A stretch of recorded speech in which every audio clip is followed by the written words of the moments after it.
Hey, what's going on, everybody? Welcome to No Timeouts, a football show coming at you from the Score studio. My name is Jonah Birenbaum. That is Tyler MacKillop. That is Dan Wilkins. That is Zak McDonald. You know them. You love them. Gentlemen, what an awesome wildcard weekend that was. For some of us. For some of us. For some of us, not so much.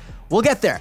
Of the 6 games, 4 were decided by fewer than 5 points. In total, we saw 12 fourth quarter lead changes, 4 game-winning touchdowns in the final 3 minutes, and 4 comeback wins in the final 3 minutes. Those are all the most ever in a single postseason. Not a single round, a single postseason. Josh Allen, he willed Buffalo to a gutsy win over Jacksonville. Caleb Williams, he propelled the Bears to an epic comeback win with a ridiculous second half against Green Bay. The Chargers played. Lots of stuff to talk about. Wilk, kick us off. What is on your mind coming off a very dramatic wildcard weekend? The 49ers going on the road to send the Eagles packing was the most interesting result of the weekend to me. I think if you just looked at these two teams on paper heading in, considering all the injuries that the 49ers had, it's probably fair to expect the opposite result, maybe even in the form of a blowout. But as it turns out, one team having a monumental advantage in the coaching department has a tendency to level the playing field. I mean, on one side, you've got Kyle Shanahan, quite literally one of the best offensive play callers of all time. He's working around 2 Brock Purdy interceptions, the absence of Ricky Pearsall, and the in-game loss of George Kittle to carve up what is a really great Eagles defense. The 49ers posting a 54.5% success rate in the pass game is the best mark that any offense has posted against the Eagles since 2023. And if you find yourself, I mean, Zach, you might be in this category wondering why Robert Saleh is being linked to head coaching jobs 1 year after being run out of New York. The reason is what he's been doing, piecing together a defense despite all the star players they've lost on that side of the ball. And then you've got the Eagles. I should say that this rant has nothing to do with Vic Fangio. He's still one of the best in the business, and who hasn't been carved up by a Kyle Shanahan offense once in a while. But that offense, man, like not being able to take advantage of a really beat up 49ers defense is kind of like the perfect encapsulation of everything we've seen from that group throughout this year. I mean, you can have all the talent in the world, as the Eagles do, but it really doesn't matter if you're running a high school scheme on that side of the ball. Kevin Patullo obviously has to go. Like, that's not even a debate at this point. But what I want to know is, what about Nick Sirianni? A big change at the top may seem a little extreme, less than a year removed from a Super Bowl. I do understand that. But at what point does the head coach, one who also comes from an offensive background, I will remind you, bear some sort of responsibility for what's been happening on this side of the ball? And this isn't the first time either. This is the second time that he's hired an offensive coordinator that has been a spectacular flop. Now, in between, there was the Kellen Moore hire along with the Vic Fangio. That many believe he wasn't even involved. Exactly. With. Yeah. The whole thought out there is that was a matter of Howie Roseman stepping in and saying, okay, this is what we're going to do to salvage us. And obviously they go on to win a Super Bowl. But I guess what I'm saying is, if that was the case, then Nick Sirianni, what is it you would say that you do here? It's like the most under-talked about thing ever. Yes. Like, Nick Sirianni comes from an offensive background. Everybody's like, oh, the offensive coordinator is not doing his job correctly. That should be Nick Sirianni. He regularly says, I need to be more involved. And then what happens? Isn't he from a defensive background? No. He was the DC with oh, no, he was the non-play calling OC with Indy. Under Frank Reich, Right, he worked on the Chargers offensive staff back in the day too. I don't know how you forget that. I don't know why I thought it was defensive side. That's my bad. But yeah, I guess basically what this comes down to is I'm over last year, and I think the Eagles fans, probably more than any other fan base, would be as well. So if you're going to make the most out of the talent on this team and the Super Bowl window that is still open going forward, I think you have to ask yourself if Nick Sirianni is the right guy to do that, and I'm not so sure that he is. I think that Carson Beck, like the amount of pressure that Jalen Hurts faced in this game was like Carson Beck in Miami playing Bethune-Cookman. Like, the pocket was clean, and Jalen Hurts was running out of it. Like, I don't know if he needs to be like 3 inches taller to get a little bit more vision. The 49ers had like 10 pressures in the whole game. That was the fewest of any team in the wild card round, and Jalen Hurts did nothing with that. Yeah. That's why going in, I was like, I mean, I hate this Eagles offense, but they're going to score on the 49ers, right? And then again, it's like, okay, what are we doing here? Something has to change. And I imagine it's only going to be the offensive coordinator. They're probably not going to fire Nick Sirianni this soon after a Super Bowl, but I feel like all Eagles fans probably want that to happen. And it's crazy to say being that soon after they won a title, but And I would Well, say you brought it up. John Harbaugh is out there, and he's an Eagles guy, right? He coached under Andy Reid, the special teams coordinator. That's kind of how he got hired as a head coach. Like, it seems like he would love to go to Philadelphia Eagles, which, by the way, if Nick Sirianni got fired, the Eagles is instantly the best job. of course, because yes. you have an incredible owner. You have Howie Roseman, who's very good at his job. Harbaugh can go in there. He's got... He could keep Vic Fangio, who he worked with in Baltimore. Exactly. He could bring Monk in with him, who would be a huge upgrade. And works with Jalen Hurts and Saquon Barkley, which is Lamar Jackson, Derrick Henry. I will say, do you guys really think that if they fired Nick Sirianni and hired a different head coach, that Vic Fangio would be willing to stick around? To say, you're telling me I'm not worthy of this job for what I've done in my 2 years I think here? he's a little... I mean, he might want a head coaching job again, but I feel like he might just be at the point where he's content being like a top 5 defensive coordinator in the league. Like I think he's in his mid-60s now. He may not want that. I mean, he might. I don't know for sure, but given the history with Harbaugh, and I think he's probably comfortable in Philadelphia and having all the talent he has on defense, it's a pretty nice setup. So again, I don't think it's going to happen, but like Zach said, like, it would be the perfect situation for Harbaugh to step into and really shake up the coaching. This is a real so. deep cut, but I think Vic Fangio's in the Buddy Ryan zone where, like, remember Buddy Ryan hated Mike Ditka and, like, the 85 Bears? I don't think Vic Fangio cares who his head coach is. I think he finds head coaches to be, like, disdainable, so he'll do whatever he has to do. And I will say, if there's one executive in the game who is both shrewd enough and has gumption enough to replace a head coach 1 year after winning a Super Bowl, it's probably Howie Roseman. Facts. Yes. What's your takeaway from the Wild Card weekend? It's very simple, gentlemen.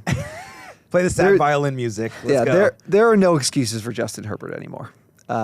When it comes to the standards you hold him to, the way that he's played, the way people talk about him, the way I've talked about him, the way he played on Saturday or on Sunday night is just completely inexcusable. If we're going to talk about him carrying this team throughout the season, we can't say that Greg Roman let him down this weekend because he's been playing at a high level with Greg Roman as his play caller, and this is a mental hurdle that he just seemingly can't get over because come postseason, it's like, I think Justin thought about the way he played his first 2 postseason games of his career, and that was on his mind throughout the night because it seemed like he was playing in a way where he was afraid to make mistakes, afraid to push the ball into windows that he's been comfortable pushing them into throughout the entirety of this season. And I could not believe how often and how much time he had with the football. He had 3.61 seconds of average time to throw. That is the most he's had all season outside of their game against the Philadelphia Eagles a few weeks ago, where much like this game, it looked like he was holding onto the ball too long and running the football far too often. I'm sorry, Justin.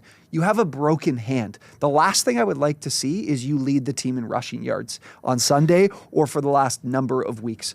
And I get it. Greg Roman's out the door. They're making some changes with the scheme, which I think will help him ultimately. But, I mean, the way he played in this game is just, it was shocking. And it was a quarterback who is seeing ghosts, just like we've talked about with Sam Darnold years ago. And it's really, I had a stat for Herbert in my my rundown of the weekend where obviously he's now 0-3 in the playoffs since making his playoff debut in 2023.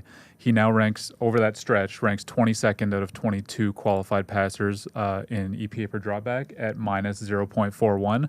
And for reference, that's worse than J.J. McCarthy's minus 0.34 over that historically bad 6-game sample to start his career. So I'm still a big Herbert guy, but man, at some point we got to do this in the playoffs. He has as many career playoff passing touchdowns as Juwan Jennings. Juwan Jennings. Okay, guys. Oh my God! I had to do it to him one time. We almost needed a dump button right there. I'm so tired of that. We posted that from our own social channels too. I'm like, this is just such low-hanging fruit. It's. Yeah, sorry. Well, I also had it's gonna do the numbies. Like unflattering JJ McCarthy comparison. Great, but he kind of stole my thunder there. Go ahead. Hit us with it. No, Zach. Well, go ahead. I mean, that game was making me physically uncomfortable by the end. I don't know if you felt that way, but when I think it was making Herbert physically uncomfortable. That's what I mean. I was like, I need to make sure no kids are watching this. Like, everybody's got to go down to the basement. Let's put a PG-13 rating. Viewer discretion is advised. Yeah, this is a snuff film of Justin Herbert. It was absolutely just. I mean, I guess I know you don't want to give Justin Herbert excuses, but to see a guy get abused like that. No, he was not. He wasn't. People are like, oh, he was pressured on 58% of his dropbacks. Those were his own doing. those were some of the cleanest pockets I've seen him have in months. I'm not joking, months. And the way in which he's navigated not so clean pockets throughout the season is honestly incredible, what he was doing in the regular season. And at times when the pocket wasn't clean, he was, in ways that he would navigate and get outside and make a play, he was almost unwilling to do so. It was it was so uncharacteristic that you ultimately have to say that this is what happens to him in the postseason. I know I hate watching a game and having a takeaway that's just so deciding. You're like, this is who this guy is. And 3 times probably, it wasn't enough for Peyton Manning, who won Super Bowls, but for Justin, this is what it is. And unfortunately, the next 17 games he plays in his career just do not matter. Yeah. They don't matter anymore because this is a incredibly well-coached team from Jim Harbaugh, from the perspective of building up a program and defensively especially, like getting every ounce out of so many players on the roster. And ultimately, you just gave away 2 great years of an elite defensive coordinator who's ultimately, he's being interviewed for literally every single job in the NFL that's vacant. So he's gone, and they're going to have to put the pieces back together. And, the Harbaughs have done a great job hiring coaches in their careers. Both of them have. But they're going to have to find a more forward-thinking offensive mind, and it's going to be an attractive job. But again, the 17 games don't matter until the postseason comes next year. Zach, what stood out to you? You know what stood out to me? The Rams surviving the Carolina Panthers. Yeah. The Carolina Panthers, obviously, I've been beating this drum all year, literally. Keep pounding, Cam Newton, shout out. The Panthers, I really liked them. I genuinely thought they were going to win that game, and it really looked like they were going to win that game, especially when they scored the last touchdown. But, you have Matthew Stafford with 2.5 minutes left to throw a touchdown. You don't feel great about that. But I actually think that this is a good sign for the Rams Super Bowl hopes, because nobody this year has been able to beat the Black Magic Panthers when they turn into the Black Magic Panthers. Like, when they get hot, they have been one of the better teams of the league. They have crushed a bunch of teams by doing that. And the Rams, to be able to survive and advance past that, I think it shows that they have that belief in themselves. They have that determination. And it was a team coming into the playoffs that we obviously all knew was in my opinion, the favorite, I think, to go to the Super Bowl in the NFC. Just off, obviously not, they're not the 1 seed or anything like that, but I think that they were the best team going into it. So I actually feel really encouraged by them surviving the scare. You don't feel similarly, T? I'm terrified of what this coverage unit looks like, especially when they play a better quarterback than Bryce Young. And a team that can continue to protect. I expected when you saw both Ezraku leave, and who else did? Can I interrupt you? Yeah. We have breaking news out of the NFL. Tomlin is stepping down as the head coach of the Pittsburgh Steelers. Oh, wow. Crazy. Wow. Crazy. You lose by double digits in how many consecutive playoff games, and it's just too much for one man to bear. Wow. What a run. Holy. That is, we talked about it a million times before. The Steelers have only had 3 coaches since, I think, 1969. In my lifetime, yeah. Yeah, they've had Chuck Noll, they had Bill Cowher, and now they move on to Mike Tomlin. I think The Raiders have had 3 coaches in the last 3 years. yeah. They've had 3 coaches since we started this episode. Yeah. Obviously, an incredible run for Mike Tomlin.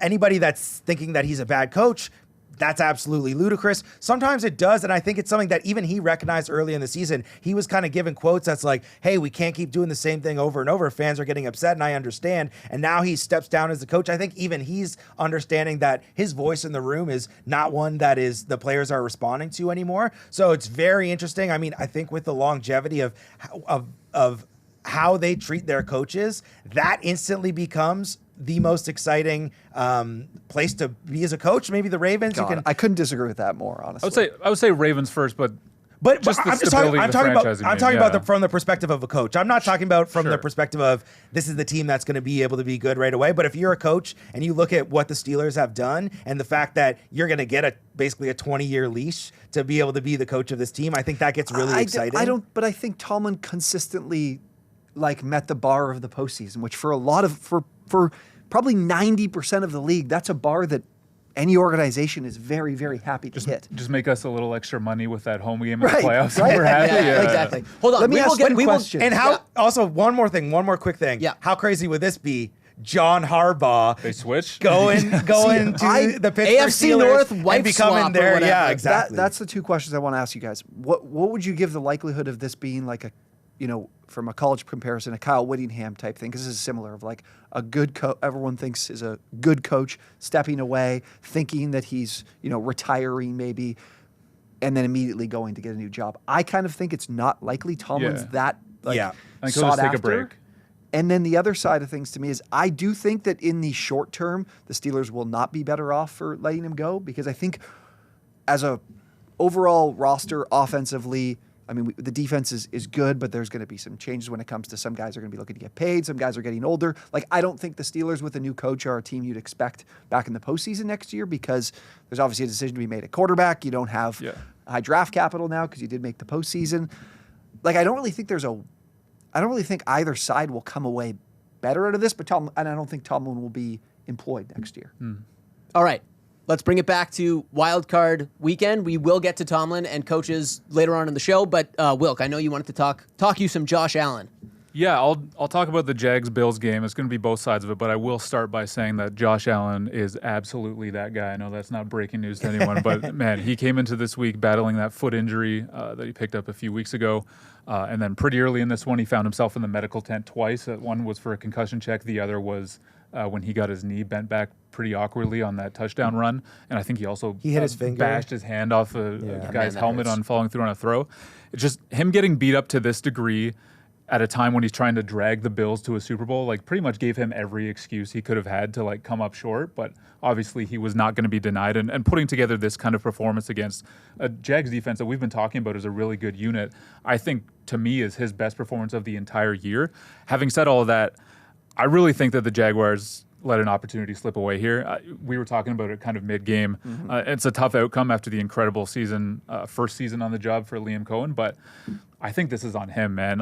Jacksonville was absolutely gashing the Bills on the ground all game, with Travis Etienne and Bashal Tutin combining for 118 yards on 14 attempts.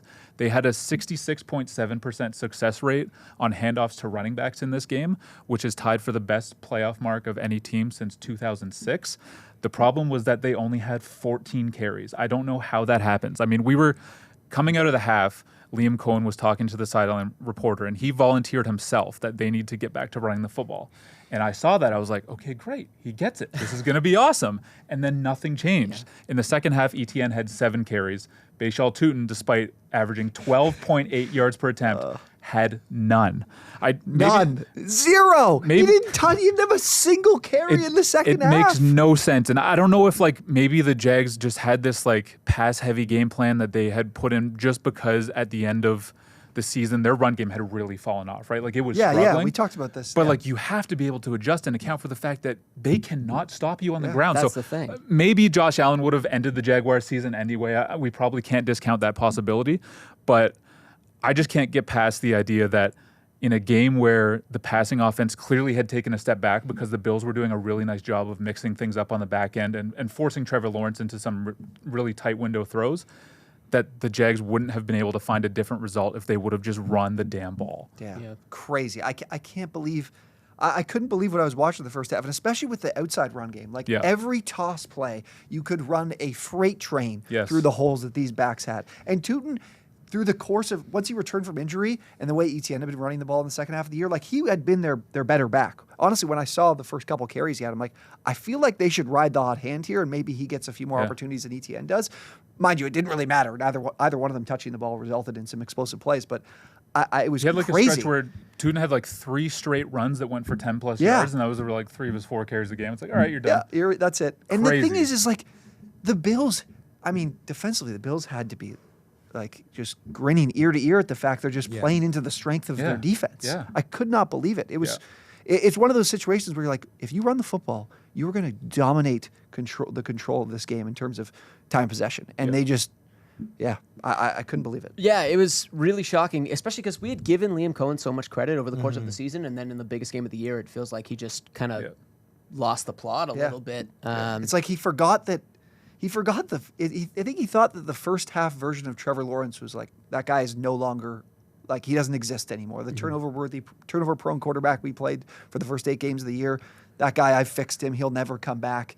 And will ride his arm to a win here. And it was the complete opposite, because defensively, I mean, they did a great job taking away the run game. Josh Allen makes the type of Josh Allen plays that seem to happen every postseason, and like he said, letting it's a game that they probably should have won slip away. Speaking of teams letting games slip away, I know you got another takeaway from Wild Card Weekend. Yeah, the Packers. I think I'm going to avoid the Caleb Williams glaze. Like, there's been enough people doing that for the last 3 days. I'll have it later today, Yeah. just in case, so you can get to that. Let's talk about the Packers side of things, because I mentioned this when we were talking about Herbert. I hate when people watch one game and that's how they're going to decide how they feel about a player or a coach based off of one postseason performance.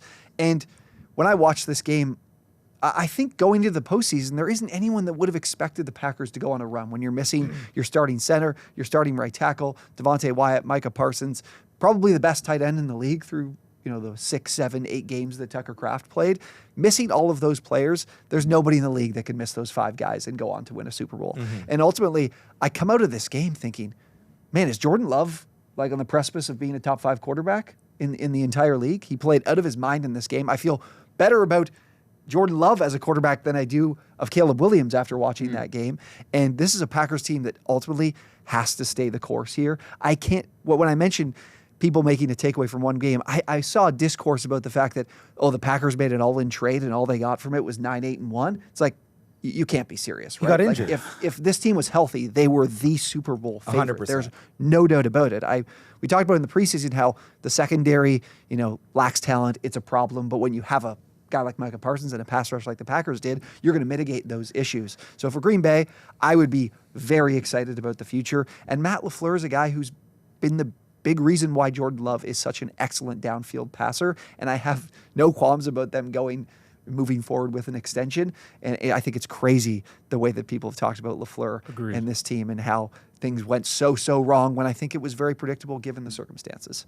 Well, I mean, they were up 21-3 and then 27-16 with like less than 7 minutes to go. Like, I think just the nature of the loss probably ignited those feelings, right? 100%. Yeah, there's some blown leads. And that it was the Bears. Like the Packers fans don't like losing to the Bears. That Yeah, hurts. yeah. I mean, I think if there's anything to regret, it's probably giving Josh Jacobs a multi-year contract, because every time he's seen 300-plus carries, the next season has been one of his career worst. And this year he was a no-show for, at the very least, the second half of the season, but pretty well most of the year. Like, the passing game was what needed to carry them, and they were missing Tucker Kraft, who is certainly their best weapon. And Jordan Love still posted the highest EPA per play of any quarterback to play on Wild Card Weekend. Over 1. Unbelievable. Jordan Love's been good, but Yeah, he's man. You get this Packers team healthy, and they're absolutely going to be in the mix for the Super Bowl next year. Zach, round out this Wild Card Weekend segment. What do you got?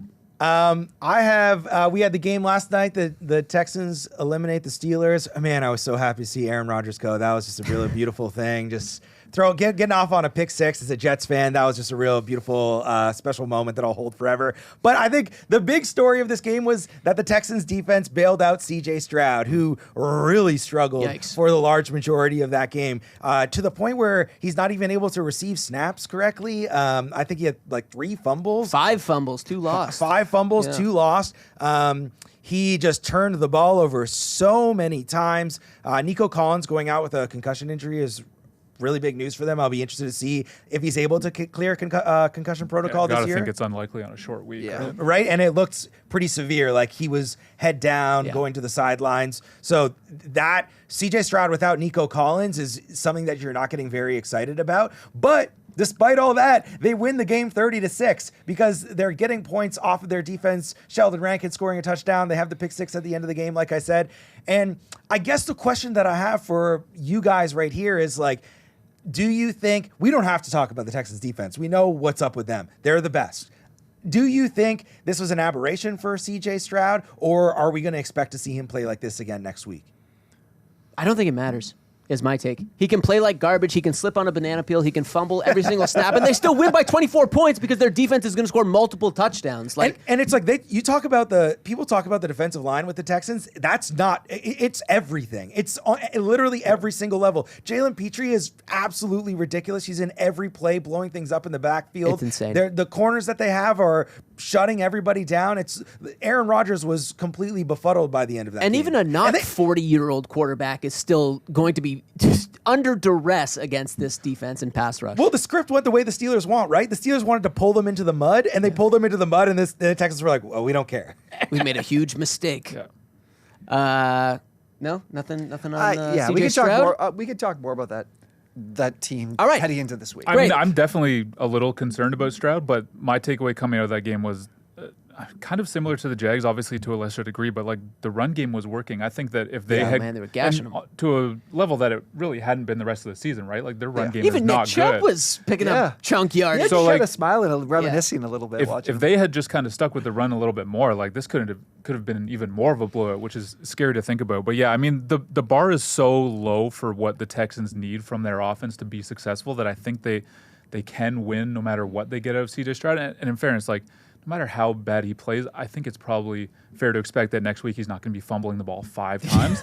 I mean, you would hope. Yeah. So we'll see. I do think that he'll bounce back a little bit, and man, as long as they've got that defense, they have a real chance to go all the way. And he had some mojo working with Christian Kirk last night, too. Yeah. All right, that's out of the way. We got 8 teams left. The divisional round is upon us. The Broncos and Seahawks, who got first-round byes, will be in action this weekend. Let's tee up all the games we got on tap. Let's start in the NFC. The top-seeded Seahawks will host the 49ers, coming off their 23-19 win over the Eagles, a win in which, and you mentioned this earlier, Wilk, they lost George Kittle to a torn Achilles in the first half. What are the keys to this one, Wilk?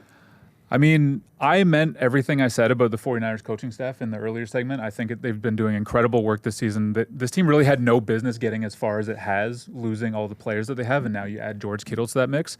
But unfortunately for them, I just think like the magic runs out this week. Kyle Shanahan's genius can only get you so far when you're going up against an offense or a defense in the Seahawks that has the ability to completely overwhelm everything you do at the line of scrimmage. And this isn't just like me like thinking on potential matchups and how things work. Like we saw this 2 weeks ago in Week 18 when the Seahawks absolutely destroyed the 49ers offense. The 49ers mustered just negative 0.36 EPA per play in that game, which was their worst output of the last 3 years. I would say that the run game for the 49ers has to be a big factor in this game with no George Kittle in the passing game. But the problem, like you've been talking about, T, all year, is that their run game has not been good. Yeah. And it was actually spectacularly bad in that Week 18 game against the Seahawks because they're so good up front. The 49ers finished that game with a 25% rush success rate, which was tied for their worst single game mark since 2019. Listen to this too, actually. I found this stat this morning. With George Kittle, they're averaging 4.2 yards per carry. Without George Kittle, 3.7 yards. That's the other thing. He's like we can talk so much about him as a receiver, but he's they lose huge more for their EPA ability. wise in the run game without him than they do. They're actually technically better EPA per play throw passing wise without him than they are with him, but much worse running the ball without him. Absolutely. So I mean I love the coaching staff. I love what Robert Sala's been doing on the defense. But I think it's fair to say that the Seahawks offense presents a much stiffer challenge for that group than whatever it is the Eagles were doing this past week. So, yeah, it's been a cool ride, but I think the 49ers ultimately have their season ended this week. If Seattle shuts down San Francisco's running game like we anticipate they will, can the 49ers win if they have to throw the ball 40-plus times, which Brock Purdy hasn't done this season? He's only done once before in his career, 40 pass attempts. Yeah, I really don't think so. I think that Purdy's proven to be their best player throughout the course of, since he's returned from injury, like a better offensive piece than a Christian McCaffrey will be more important in this particular game. But he's a guy that's been playing with fire a lot this season. Like it's the good is really, really good, and the bad is a lot of turning the ball over and putting the ball in harm's way. So if he can avoid that, I can see Shanahan scheming ways to move the ball in this offense, especially with another defense, especially with another opportunity. But you know what is even more important? Ricky Pearsall playing. Where are you? You went off and then you haven't been back since. I don't know. I don't get what's going on with him because he was gone for so long. He came back, did nothing, then exploded for a couple of big games, then missed, came back, missed again, and he's missed for the last 3 weeks now. And they would really, really need him without Kittle because he is that explosive play threat that could really put some strain on the Seahawks defense. And without him, it'll be really tough asking for another big DeMarcus Robinson game or another Juwan Jennings game. But yeah, it's going to be a very, very tall task for their offense. And are we concerned at all about Sam Darnold playing in the playoffs, which he doesn't have much experience doing and wasn't successful the one time he's done it before in his career and has generally been kind of shaky in big games? I'm concerned about that. I think that we've seen Sam Darnold crumble in these big moments, and that goes all the way back to his college days, where there were some. I mean, he had that Rose Bowl. I think that was like the greatest game that anybody's ever played that kind of got him drafted. But there have just been a lot of moments where in big situations it gets a little bit too big for him. I do think him going into watching them win that game against the 49ers late in the season was like the first time where I was ever like, oh, maybe like Sam Darnold actually can turn this around. Maybe he finally has developed that belief in himself, and he's got also the way he played in that Rams game, the second Rams game. Yeah. And it's like I think that a big difference maker here is we talk about how good of the coaches the 49ers have. Mike McDonald, I've been working on a theory that he's the best coach in the NFL. And I think that he comes prepared each and every single time. I think that you would think this is more common, but he's really a coach that tailors the game plan exactly to the team that he's playing each and every week. And he's very focused and prepared on his opponents. And I think that makes a big difference for Sam Darnold. I think it makes a big difference for their defense and everything that goes into the game. What makes it so tough is that this is a team with so much talent up front that they play a lot of light box. They're going to be more than prepared to play a team that wants to throw the ball 40 plus times because they're so good stopping the run. So that they're definitely going to play into the hands of what their offense is going to try to do. But again, just don't have a lot of talent to be able to do so. I'm not as concerned about Darnold just because, again, I don't have a lot of respect for the 49ers defense and the talent in it to make plays. Yeah. Okay, over in the AFC, number 1 seeded Broncos are hosting the Bills. They outlasted the Jags 27-24 behind what else? A gutsy 2 rushing touchdown effort from Josh Allen. T, what are the keys to this one? Yeah, this is a guy who went 1 for 6 with his picks in the wild card round. Just wasn't seeing the board well. But I just go back to looking at the way the Bills have looked in their 5 losses this year. They lost to 2 divisional opponents in New England and Miami. And then their other 3 losses were to Houston, Atlanta, and I'm missing one more man-heavy defense who was, the Eagles a couple weeks ago. Those 3 teams, what those 3 teams have in common, the non-divisional opponents, is they're very capable of playing a lot of man-to-man coverage against a receiving core for the Bills that is not very talented and having a pass rush that can win. And that's exactly what the Broncos do. They play the highest rate of man coverage in the entire league, the 3rd highest blitz rate in the league. Like personnel-wise and scheme-wise, this is the worst nightmare, I think, for the Bills in this postseason because Josh Allen has thrown the most interceptions in the entire league this season against man coverage, 7 interceptions, and his pressure to sack rate is right around 23%, I believe, as well. So when you look at man coverage, that is where his deficiency has been because he doesn't have the talent up front. And when opponents have blitzed, he's not been elite there either and also taken a lot of sacks. I think he's taken 15 of his sacks against the blitz too. I could see this defense really dominating. And then on the offensive side for Denver, what I do like with Knicks is they're going to check the ball down a lot and ask these Bills linebackers to make tackles, and they haven't throughout the season. And you're probably going to see a lot of opportunities for their pass catchers to make plays in space. If they do, potentially we're going to see the defense play a little bit more aggressively, closer to the line of scrimmage, and an opportunity to kind of take the top off with some big plays down the field, which Knicks has put a lot of balls downfield so far this season. And then we're going to ask for a RJ Harvey game where the run game is going to need to be efficient, much like we saw from Jacksonville. I think there's a really good recipe here for Denver at home. I know this game is basically betting-wise like a pick 'em, and I think there's good reason for it. But again, it's the Josh Allen factor, right? How do you handicap the Josh Allen factor? You never know what you're going to get.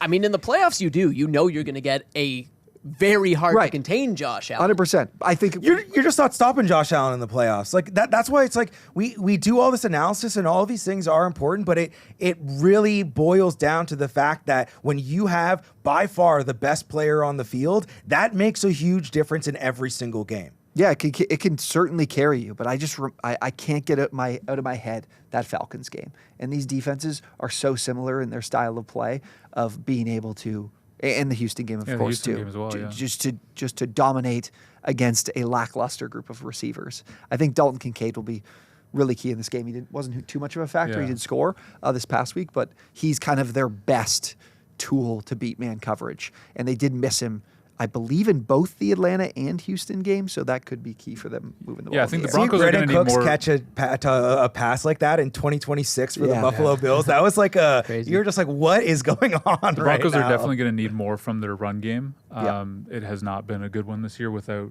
J.K. Dobbins, but we were kind of saying the same thing about the Jags heading into this past week, and then they break out. I just think that the Bills' run defense is kind of matchup proof in a derogatory way. It's like I think so too. anyone can get them. So I think I lean Broncos here just because of all the other matchups, but you always have to leave the door open for the fact that Josh Allen's going to be the equalizer, and it doesn't matter. And who knows? Maybe the Broncos go full Jags and decide not to run the football against one of the most porous run defenses in the NFL. Yeah. I do really like Peyton's scheme against. It's crazy seeing how important guys like Shaq Thompson and Matt Milano are to this defense, who I think are a bit of a problem. I'm going to throw, this is an impromptu little spin-off question. I'm putting you guys on the spot. When it's all said and done, will Josh Allen be the best quarterback to never win a Super Bowl? Oh, gosh. I think Josh Allen won a Super Bowl. If he doesn't, then yes, but I tend to think he will. I think Josh Allen's winning the Super Bowl this year. Beautiful. I love it. So everyone believes in postseason Josh Allen, and why not? Yeah, 26-4 touchdown I've taken to Josh interception Allen ratio over in Bo the Nix. playoffs. 9 rushing TDs in 14 playoff games. Higher completion percentage than he has for his career in the regular season. It's going to be heartbreaking when the Bills invariably lose. Okay. We're moving on. We're moving back to the NFC, I want to say. Yes, we are, because we got the Rams and Bears, both of these teams coming off dramatic victories fueled by strong quarterback play, especially in the high-leverage moments. Zach, what's the key to this one? Well, yeah, we talked about it a little bit earlier. We didn't want to get too much into the, getting on the Caleb Williams hype train. I want to get all over the Caleb Williams hype train. I want to lead it. I want to sit in every First class seat. ticket. I want to invite everybody else in the city to come along with me, because not only there's like a Jay Kelly reference? No, I don't know who that is. Never mind. Caleb Williams, I was watching the game with my dad this past weekend, and he was like, oh, I think Caleb Williams just entered the Superstar Club.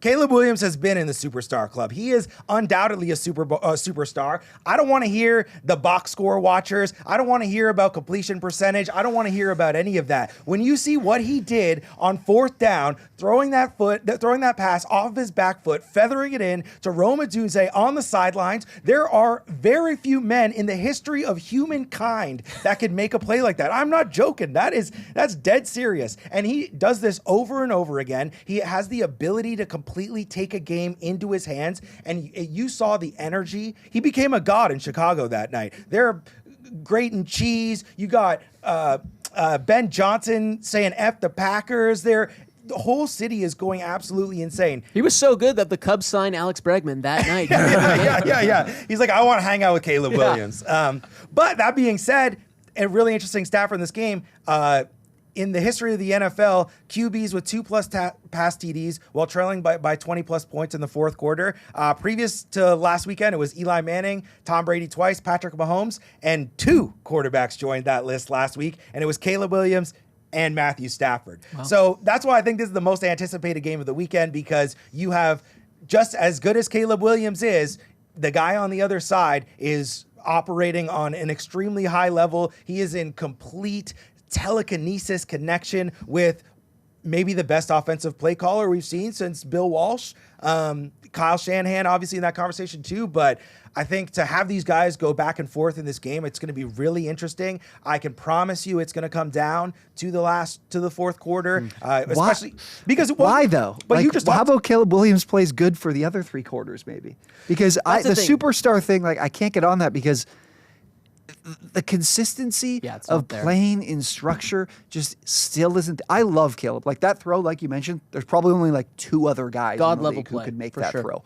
But the other 75% of the game is just a no-show. But if you want to talk about consistency, he consistently, when you get into situations where you need to make big plays, he consistently makes those big plays. That's where he thrives, out of structure. That's 100%. the thing. When the game gets to those points where you're needing very aggressive play, you're never out of it, because your guy's going to be able to make plays that other guys are not able to make. And yes, of course, you want to get those things cleaned up, but I don't think that he's through 3 quarters the worst quarterback in the NFL. Like a couple of those interceptions, one was like an arm punt. You know what I mean? It's not so black and white as to he was completely terrible for 3 quarters and then he turned it on in the 4th. I think it's more that you don't agree with that. I don't. I'm not saying he was awful, but I just, again, there's Caleb Williams gives you these moments where you're like, this could be the best quarterback in the league, and then you watch him sail a ball on 2nd down, or quick to get out of the pocket and run and not want to play to end when he should probably just throw it away. I like Caleb, but I just... But I also think that's where the it's Bears key like moments he shows up for sure. It's crazy. the Bears like very strong running game. I think helps them a lot in early on in the game to be able to keep them in it. And you've talked about earlier the Rams like. Emmanuel Forbes, my God, he just gets bullied by every single person that they put against him. If you can get somebody crazy to physical watch a guy against him, like that play football. It is absolutely I just insane. think So I think those things with a really good play caller he can take advantage of those. I just think that this is a particular situation where if they don't play at the level they need to for the first 2-3 quarters, like this is a game where they might not be given an opportunity. The Bears' to come defense back. is bad. Yeah. So, like going up against this Rams offense, there might be too much of a gap for him to close in the That's second what half I if he's not great from the jump. And I guess where I'm at with Caleb is I think he is already a superstar. He's going to be like a top 5 quarterback in the league, like without a doubt. Maybe as soon as next year. He's not quite there yet, just because he doesn't have the consistency. So I do kind of lean that the Bears aren't going to be able to get it done either this week or beyond that. I don't see them going on a Super Bowl run. But what I keep coming back to with this team is beyond this year, oh my God, it has to be fun to be a Bears fan because the future is so bright no matter what happens. Especially when the defense was the thing that was carrying them for so long, and now it's flipped. And you look at Burden and Loveland, like you can just walk away from everybody else in that offense. Let's just work with these two and let Roman run his rookie contract. I only think it's a matter of time before the defense does start to build something too, because I do trust Dennis Allen to have that kind of unit on the other side of the ball, but. Yeah, I'm not sure about this week because I still do think the Rams are quite a bit better, but I don't know. Maybe Caleb is entering that territory where it's like he becomes the equalizer in crunch time. I don't know. Okay, last game. Patriots are going to host the Texans with New England looking to return to the AFC Championship game for the first time since 2018, and Houston looking to punch its ticket to the AFC Championship game for the first time in franchise history. Wilk, keys to this one? I think the key is just who makes the one play because this is going to be a low-scoring game.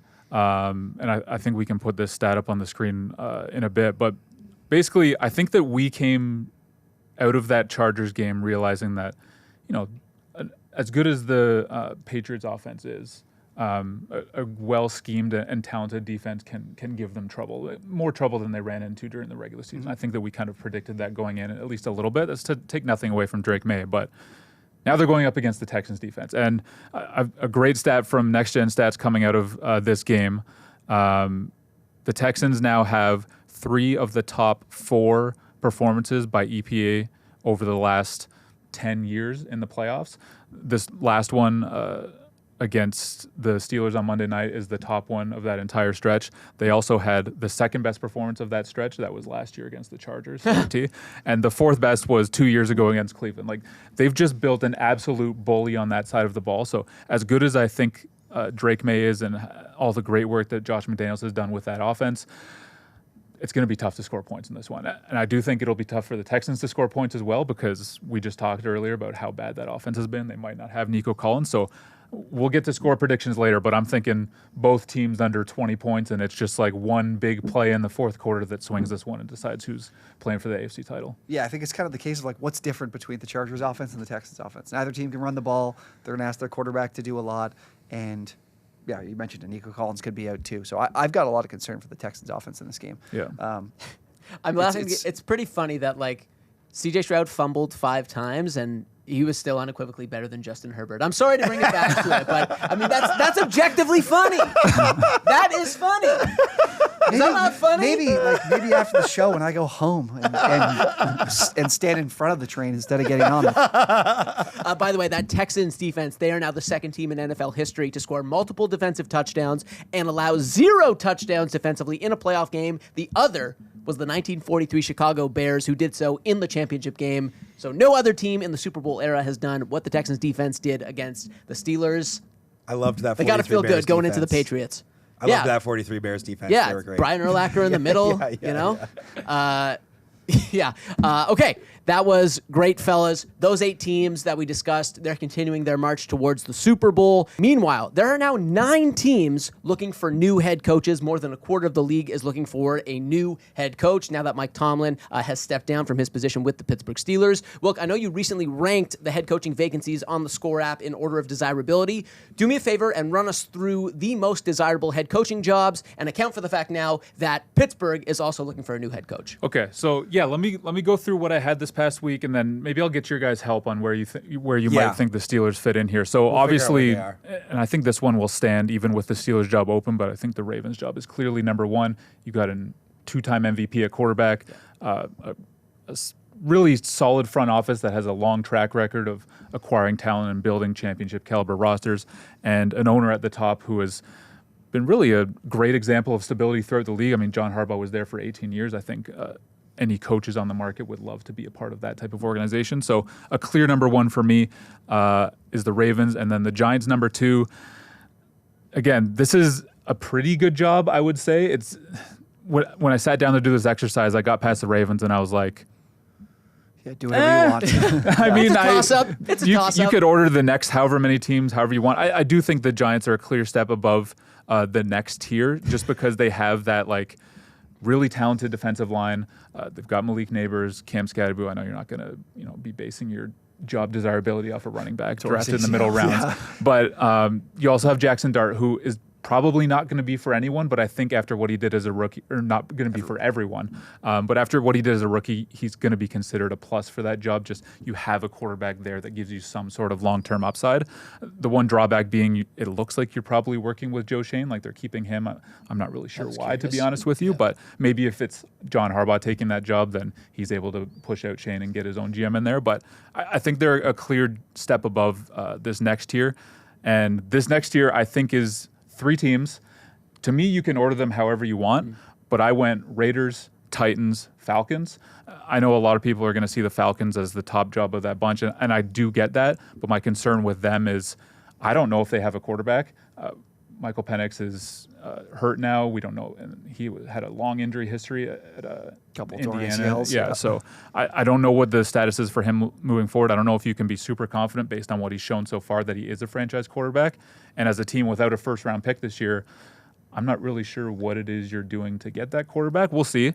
But the one positive of that job is they do have a ton of stability at the top with Arthur Blank, and they have a lot of young talent. And Drake London, Bijan Robinson, good offensive line, and the defense looks a lot better than it did this time last year. But the reason I had the Raiders and Titans both above the Falcons is just because this is kind of an opportunity for a coach to come in and say, all right, this is a blank slate where I can kind of rebuild this in my vision.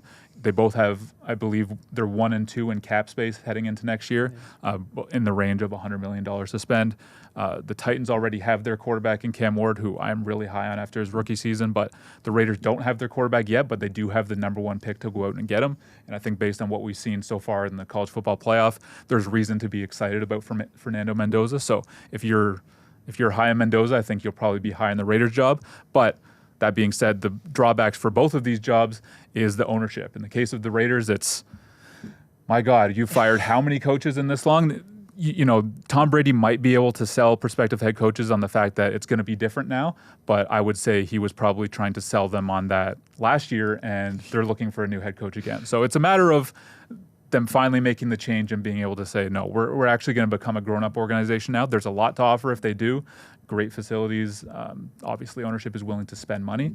But, I wouldn't blame anyone for being hesitant about taking that job. And the Titans, again, similar to the Raiders, blank slate, lots of money to spend, but ownership has always had a weird structure there, and I don't know how much you can trust that, but the main thing is the quarterback in Cam Ward is worth being excited about. Falcons, the Cardinals, I'm not going to spend a lot of time on them. That is a very blah job to me. They don't have a quarterback. The Kyler Murray contract, I guess they're going to move on from him. I don't know how they're going to get another one. Maybe the Jets pass on Dante Moore and then they can just draft him at number 3. That would obviously help. Well, Gannon the Cardinals have fewer like playoff wins than John Fox does as a head coach. The Cardinals' entire franchise. Gannon will go on to be one of the most forgotten head coaches because nothing changed throughout his tenure, like in terms of the performance of the team. They got worse. They got worse over the course of his tenure. Like they didn't get that much worse. They didn't get any better, really. Yeah. They might have improved the roster, maybe. But I gave them the edge over the Dolphins and the Browns, mostly because they do have some young talent, and I could see how a coach would be able to go in there and, provided he gets a quarterback, can rebuild them in. You don't have to be too positive. You ranked them second last and last. Yeah, I'm just trying to look at some sort of positive here, but only compared to the Dolphins and the Browns, because, I think some could probably consider the Dolphins like a high-ish profile job in the league. and you know the owner's going to be willing to spend a lot of money. Like I fully expect him to be in the market for John Harbaugh. Man, the idea of coming in there, inheriting the roster that they have, all the problems they have on defense, you don't have a quarterback. When you move on from Tua, which seems to be what's going to happen here, if they cut him, he's going to leave behind like a record $99 million in dead money. Their salary cap situation is already a nightmare. It's going to get even worse when you do that. I don't really see that as an appealing job for that reason. Like it's a project that's going to take a while to get back on its feet. And the only one that's worse is the Browns, because my God, everything that they did with the Deshaun Watson trade, like they're still feeling the effects of that. The roster is in awful shape. I think you mentioned recently about how the offensive line has like all of its starters heading toward free agency, but they also have no salary cap space to replace any of them because Deshaun Watson is accounting for $90 million on the cap this year. This one will require some patience because you will be looking a year ahead. Be like, okay, once we finally get out of that, maybe we can start rebuilding. But also, it's just the Browns. Like they've been this way for a long time, so I could see a lot of candidates staying away and then maybe having to take a big swing on one of the young up-and-coming guys that a lot of people don't necessarily see as ready for a lead job yet. Maybe you're trying to find the next Sean McVay before he's ready. And I would say the Steelers, for me, probably just slot in behind 6. the Giants. Mm-hmm. Behind the Giants. I would say 6 behind Atlanta. I just don't see a lot of other 6? than The thing is with Zach, what excites you about like the roster? Are we talking about where do they slot? Like if you were talking about from the perspective of if you're head coach, who do you want to be hired by? Yeah. I think as long as the Steelers are job number one. No Because way. if you're Jesse Minter and you're a young guy and you look at what the Steelers do, it's not an accident that these guys have been around for 20 years. It is by design. It's how they run their organization. So the fact that you're going to be able to look into a job that says, I am going to get unlimited leeway to create this team in the image that I want to create this team in, and they have every one of those 3 coaches won a Super Bowl. I think what you're saying, I get what you're saying, and I think this is a good conversation to have. I just think that Mike Tomlin is the exception to the rule. I don't think that the fan base and the organization are like, we're known for being okay with not meeting expectations. Like Tomlin, as much as you didn't see him in the last decade go on and play for multiple AFC championships, making the playoffs is a very good measure to continue to hit that I don't think this roster currently can continue to sustain. But I think that part of why you want to go to the Steelers is because the way they run their organization, they build playoff rosters. Like they have the infrastructure there from the GM to the front office